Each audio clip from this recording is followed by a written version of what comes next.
How's it going, guys? So you knew that this one was coming. So we've done a top 10 most viewed WWE YouTube videos and one for Impact Wrestling. Now we got to do one for AEW, unfortunately.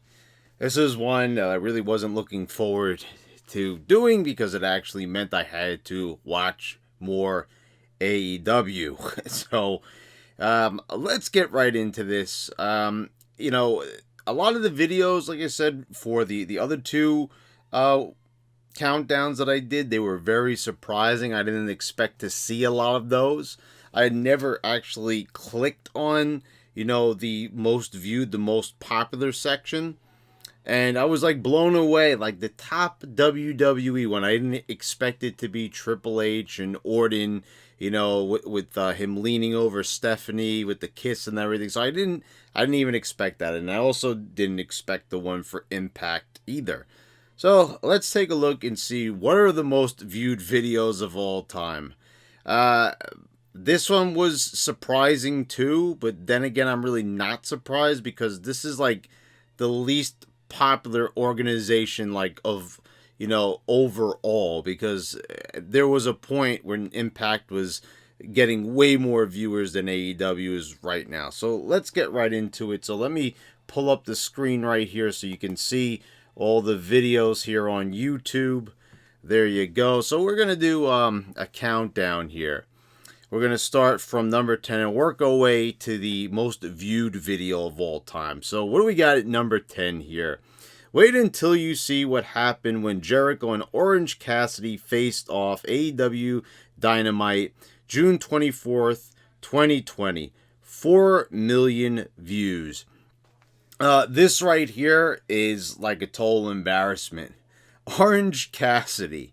This is one guy that I don't think I've really had the opportunity to really rant on that much, because the AEW shows that I reviewed kind of came before the whole Orange Cassidy craze, I guess if you could even call it that.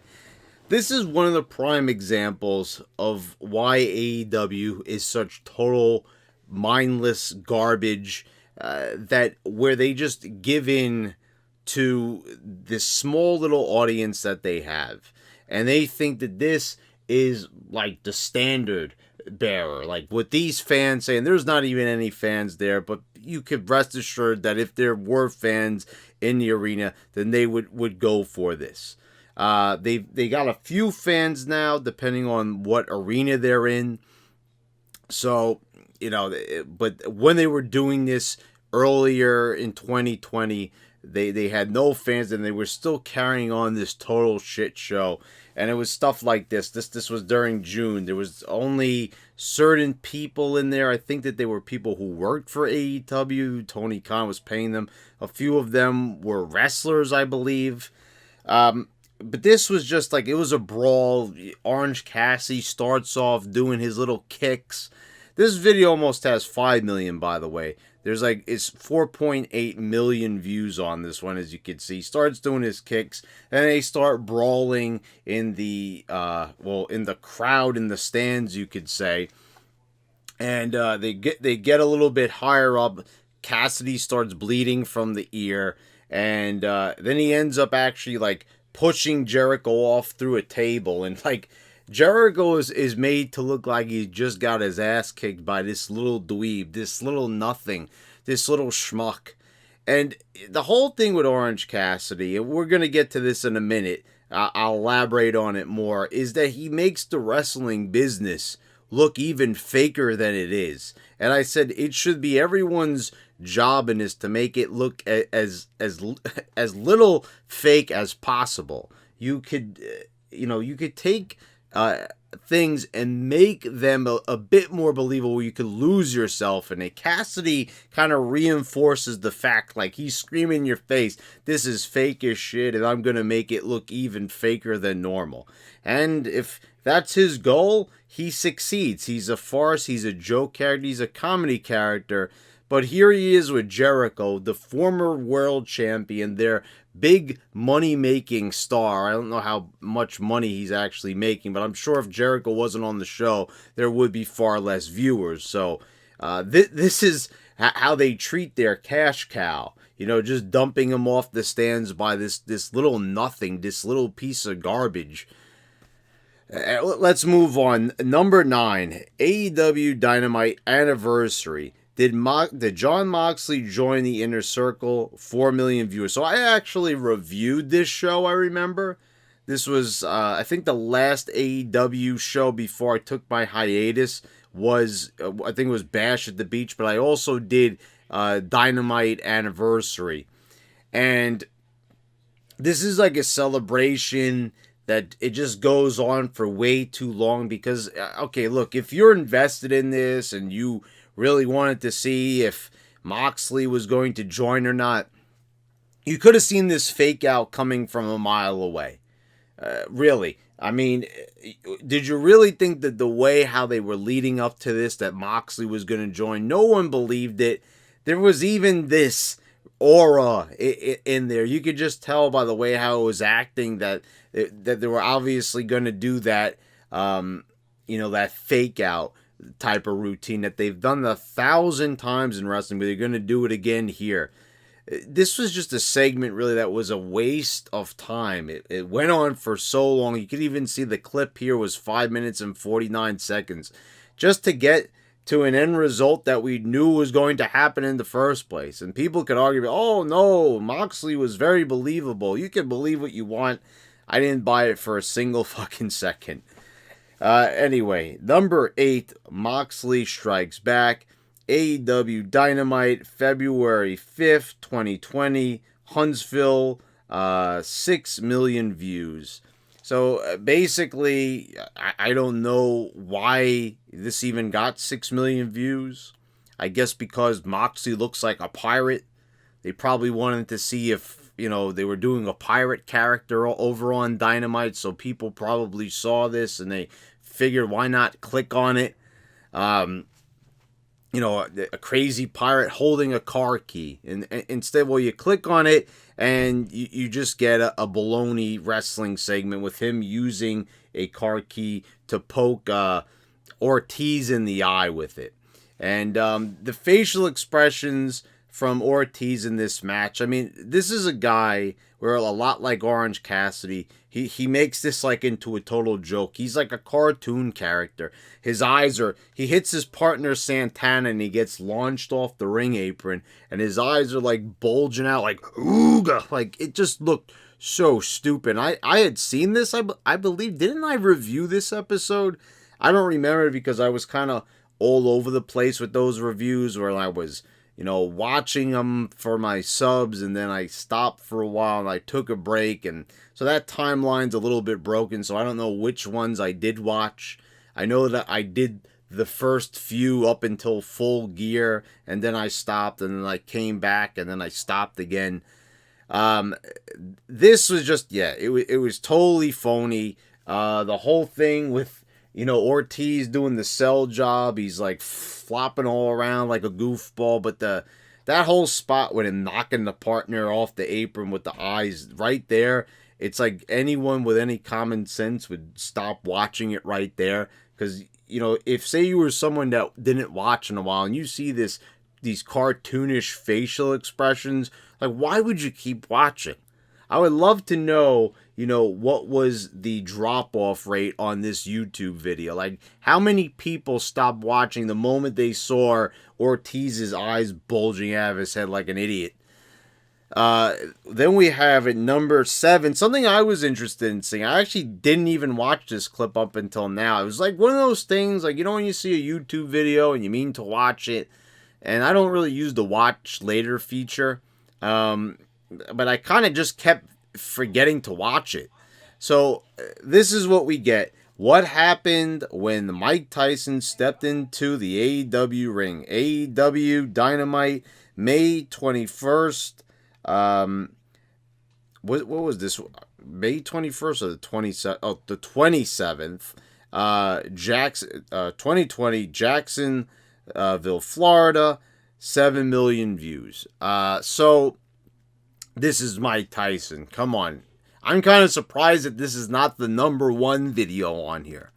I don't understand why. Now, the segment was basically a total ripoff of the Stone Cold Mike Tyson segment, which is one of the greatest segments of all time. One of the greatest segments in Raw history. The historic nature of it, the way it was done and laid out with Vince McMahon and, Vince McMahon shouting at Stone Cold and the double bird to Mike Tyson and the push. They did this like point for point.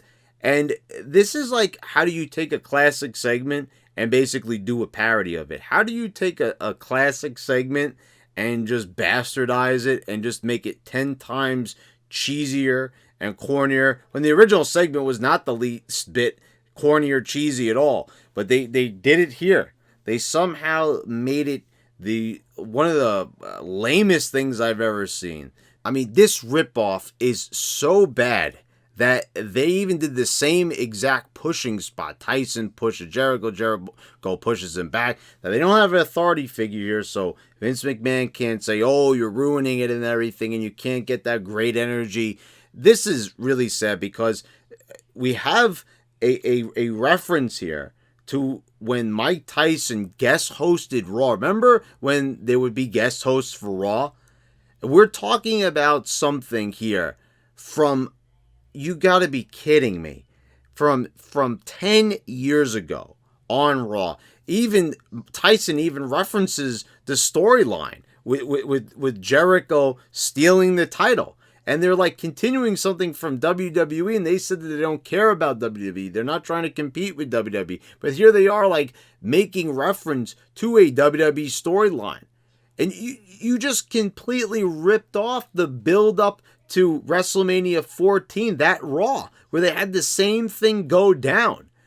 Now, I think out of all the clips, you've got Tyson here, so it's probably my favorite one out of the bunch. And Tyson looked great and everything. And I get it, Jericho's your biggest star. This is the best that you've got on the roster, quite frankly. So, yeah, I mean, if you're going to choose someone to put out there with Mike Tyson, I guess they made the right choice, to say the very least. I mean, who else are they going to put him out there with? I'm happy it wasn't Orange Cassidy. I was happy it wasn't one of these other goofballs. I was happy it wasn't, Omega or someone like that. So at least they had the sense to do Jericho. But you've got Jericho screaming at Tyson. It sounded so goofy.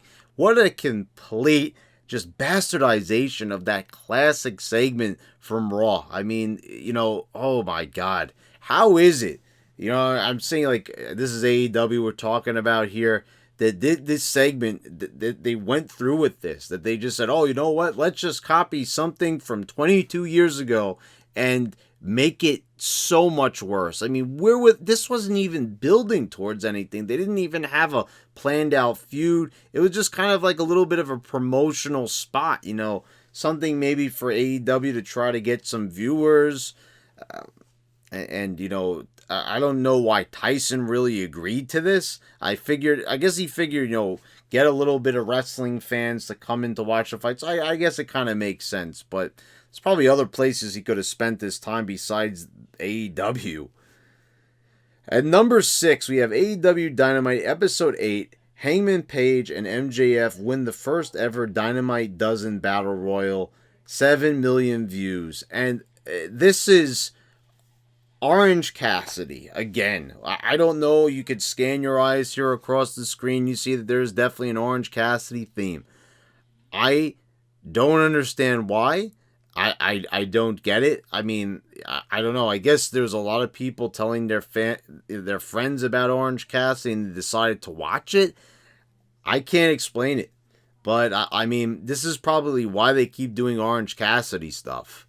So I mean, I guess if that's the case, and they've got nothing better and they can't figure anything else out, I guess that's why Tony Khan and the rest of the executive vice presidents keep sending this goofball out there, because at least he gets YouTube views. At least they get YouTube revenue off of him. He ain't doing a damn thing for the TV, but I guess, they're always arguing about demos and everything besides the actual rating itself. So, the biggest star in there, the one who looked like the biggest star, was Billy Gunn. Billy Gunn looked like $1 million in here.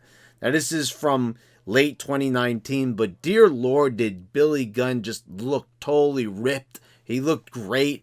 And to see him in there with Orange Cassidy, what a joke. What an absolute joke to see this guy in there. And I'm like trying to rack my brain here. There's like this one like spot I'm looking at where he's just laying on the ropes and he's like relax. I don't know how this guy's like a baby face, to tell you the truth. Like this is a guy that should be a heel, but it wouldn't be heel heat actually. It would just be total just this guy sucks kind of heat. This is just man to watch this. And the winners are Adam Page and MJF, and they're going on to, wrestle for the Dynamite Diamond and everything. And this is like the weirdest battle royal ever because it almost looks like it's a tag team format, like what they would do in the WWE. They've had the tag team battle royals a few times. This is like the last two that end up in the ring that are left. You've got them going on to win the ring, which is like, what is the point of the ring anyway? Like who cares about the ring? Like I don't get it. Like what is even the point of this battle royal? Like what does it prove? Anyway, you've got 7 million people watching it, almost 8 million people pretty soon. Pretty soon it's going to turn that corner. It's going to be 8 million views on what's really a terrible match. And even the finish with just MJF yanking some jobber down off the ring apron. It's just a really terrible match. And you've got Billy Gunn in there. MJF sells a good famouser. I'll give him that. But holy shit, this was just a really like hard watch. And just this goof. Orange Cassidy just makes everything into a farce, everything into a comedy. Even when it comes to selling, I mean, he's like selling moves like he's in a cartoon. I don't know how this guy could only get away with this type of stuff in AEW. Vince McMahon would have threw this guy out on his ass. I mean, even when you had goofs like Finn Balor there in the main events in WWE, at least you didn't see this type of horrendousness. That's what I'm saying. As bad as WWE is, this will always be 10 times worse to me. I really find this product to be just completely unbearable. It's just not my kind of show. And it's obviously from the ratings they get, it's not a lot of people's kind of show. A lot of people want to make believe it is everybody's kind of show. I've never seen so many people try to deny it. You didn't even see this with like Impact fans when people were selling the idea that TNA and Impact were so much better than WWE. You didn't even hear people lying about the ratings because it was still pretty clear now. Well, nowadays I see there is a thing with the ratings where the demos are held in higher regard for some reason. I don't know why.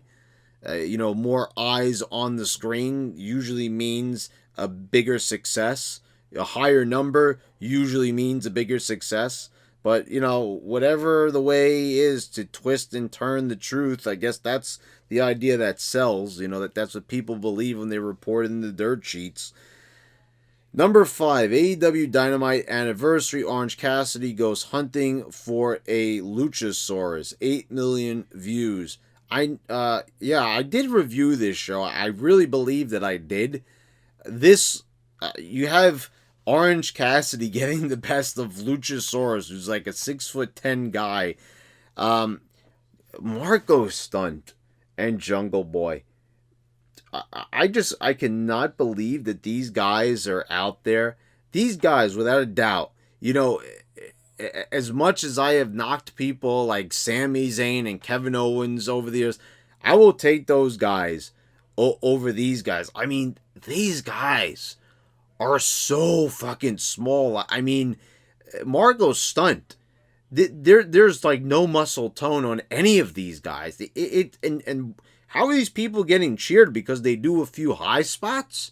First of all, it looks really dangerous for these guys to even be doing these spots because they're smaller than a lot of the women's wrestlers. And I'm not even trying to be funny there. They really are.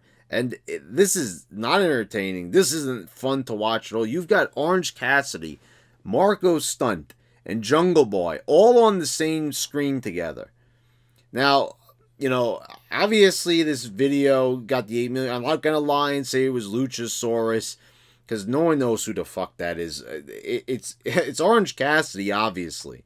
I don't know. People find him funny, I guess. I don't. So I guess it's more opinionated.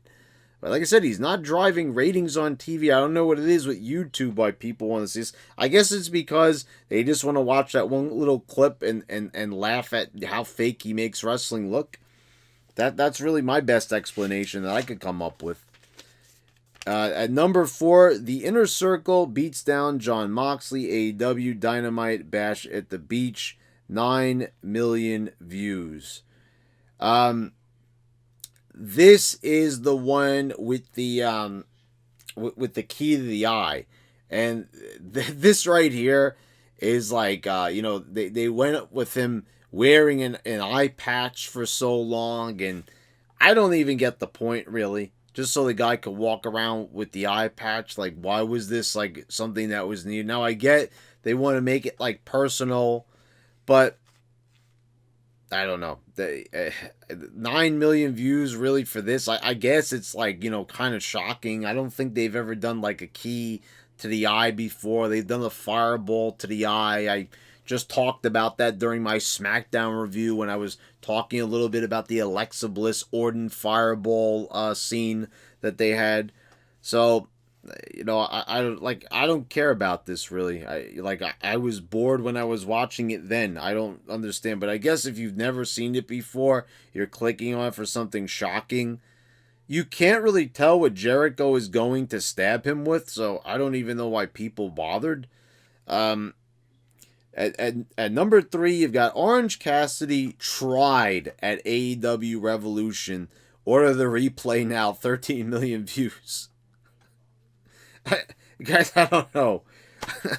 I honestly don't know here why anyone would click on this. Like, especially with that title, Orange Cassidy tried. Like, first of all, I needed to even... You could criticize reading comprehension and all that, but I had to actually read that a few times. I'm like, what are they even trying to say in that sentence? Oh, he tried. Oh, I get it. Because he's the lazy... That's his gimmick. He's the lazy wrestler. But in turn, he makes it look so... Why didn't just... I don't get it. Why didn't Pac just rip his head off here? He's toying around with him. Are you going to... This was at a pay-per-view, mind you.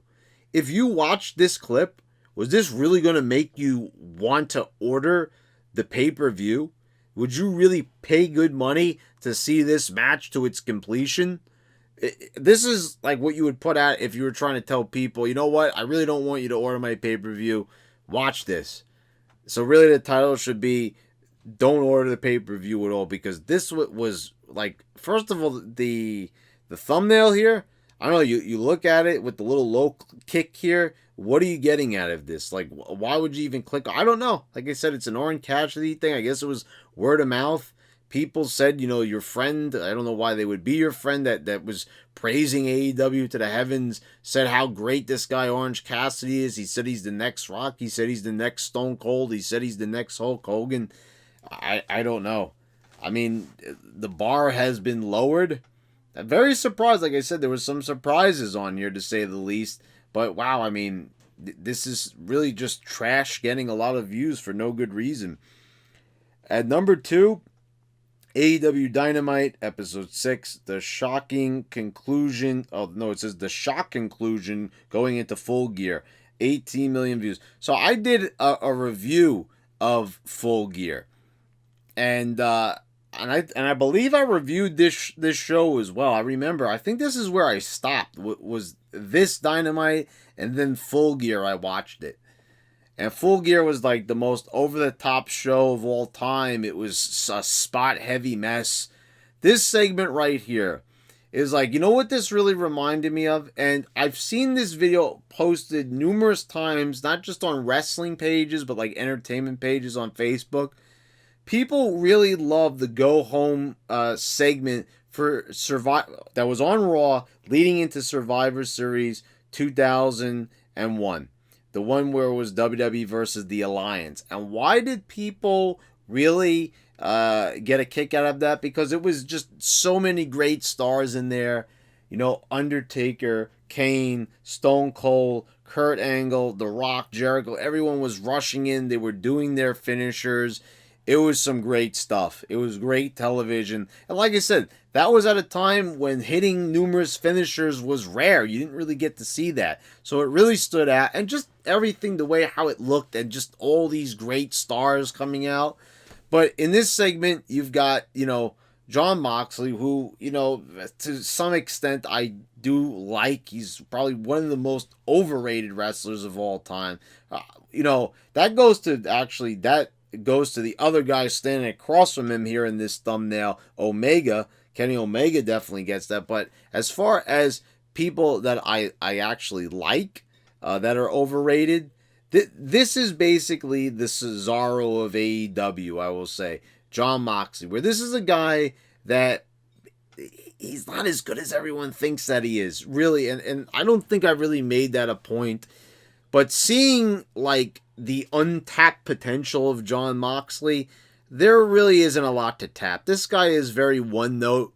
This guy was billed as being the next Stone Cold, you know, and there are people who believe it. And those people are living in another dimension. They're living in an alternate reality separate from the one that most common sense people live in. This was just all over the place. The Bucks are out there. You know, everyone's getting thrown all over the place. Moxley and Omega are teaming up. They're doing a standoff here. It almost looked like Santana and Ortiz kind of missed their cue because they're squaring off. They've got weapons in their hand that could bash their brains in, but they're circling each other for like 10 whole seconds, and it was just felt awkward. And this whole segment just went on for way too long. It was just a bunch of goofballs just flopping all over the place. There was way too much going on, and people really liked this in the comments. You could see, you know, hence the 18 million views. People thought like this was great. You know, they were like, oh, all this happened in 5 minutes. Yeah, way too much happened. They squashed all this stuff into 5 minutes where it's impossible for anyone to process what's going on. There's so many people, so many jobbers and just nobodies flashing across your screen. People with no character just going across the screen in the blink of an eye. And you don't care about any of them. That's the thing. You don't care about anyone you're seeing. And they're all like they think that they've got the Survivor Series 2001 crew out there. They've got all the big names where everyone knows every single finisher that's being hit. Everyone knows every single name, stat. They know the weight. They know the height of the guy that's coming out there. You know, that's how big those stars were. Those were the biggest stars of all time out there. You know, sans for like Hulk Hogan and Macho Man and, you know, Warrior and a few others. You know, you had that. And that's what they were going for. They tried to replicate that type of feel, that go home to the big pay-per-view. And they failed big time. Number one, this is the shocker. AEW online exclusive. Cody versus quote-unquote Orange Cassidy. October 16th, Philadelphia, 25 million views. Now, they see a kid dressed as Orange Cassidy, so this is probably why people clicked on it. Is it a cute segment? I guess. I've seen cuter videos. I saw a video with this kid coming out dressed like Stone Cold at his birthday party with Stone Cold's music blaring. That was a cuter clip than this. You know, I don't know why a kid would choose to dress up as probably the least known. Well, I guess it's not fair to say he's the least known wrestler. I mean, if you get 25 million views on a video, I mean, there's a good portion of the internet that know who this guy is. I mean, I personally think they're laughing at him, and that's probably the intent, but I think it's for a bad reason. I mean, it's great. Like, I don't know where we would be without comedy characters. Could you imagine if we didn't have, you know, the hillbilly gyms, if we didn't have, you know, wrestlers making us laugh? Whatever happened, though, to the wrestlers making us laugh, like Stone Cold and The Rock, where they didn't have to be total fucking goofballs, you know, all the time. And we got MJF screaming at the kid like a maniac. Don't you pin him, because Cody offers a referee from the back. He's a cheap bastard. He only offers him $50 to come out. This is right at the beginning, and I didn't even see this clip. This is like when I was watching and I was reviewing it every week for you guys. And people were even saying, why is this coming up in my recommendeds, right now? And I was like the same thing. I don't know how this video started getting recommended to so many people. Probably because everyone was searching all the other Orange Cassidy stuff. They clicked on and watched it, so this one started to become recommended. I can't believe that's the number one thing. But he gets the referee to come out. MJF is screaming like an idiot. Don't pin him. Don't pin him. Don't you pin him. And so, yeah, the kid pins Cody. And then MJF runs up the ramp to chase after the referee to make for the number one video on AEW's YouTube page. The number one viewed video. Certainly not the number one video, because that would indicate that it was actually good or the best or something like that. Wow. This was a lot of shitty wrestling here. A lot of shitty moments. A lot of things that were not worth my time, not worth your time, not worth the average person's time. I'm kind of surprised they even managed to get that many views, and a lot of them feature just the most worthless guy that could be on any roster in Orange Cassidy. I don't understand the appeal. So let me come full screen here for a moment. Yeah, I don't know. Why is Orange Cassidy in so many of these top viewed videos? I really couldn't tell you. I don't know what people see in that guy. And I don't know what people see in AEW as a whole. People watch the show. If you enjoy it, that's great. I don't mean to rain on your parade, just like with anything. People like what they like. I like things. I've talked about movies and games that people hate, and they damn it to hell, and and I'm over here praising it half the time. So if you like it, go ahead and watch it. I'm not saying you don't. If you listen to me anyway, that wouldn't make any sense at all. So go ahead and watch this beloved organization that is actually losing viewers. And the thing is that they're like happy that they might beat Raw because Raw is losing so many viewers. I mean, can you imagine that? Is that really a victory? I don't know. So anyway, guys, there's no other organizations to review their YouTube videos and count them down. So I guess we're done for right now. Unless there's ever any major changes in these statistics here on YouTube, that's about it. So guys, I hope you all enjoyed it. Please subscribe if you haven't already. Click the bell so you get all notifications when I post all my new videos. I want to thank all my patrons for your continued support. Thanks again, guys. I'll see you next time.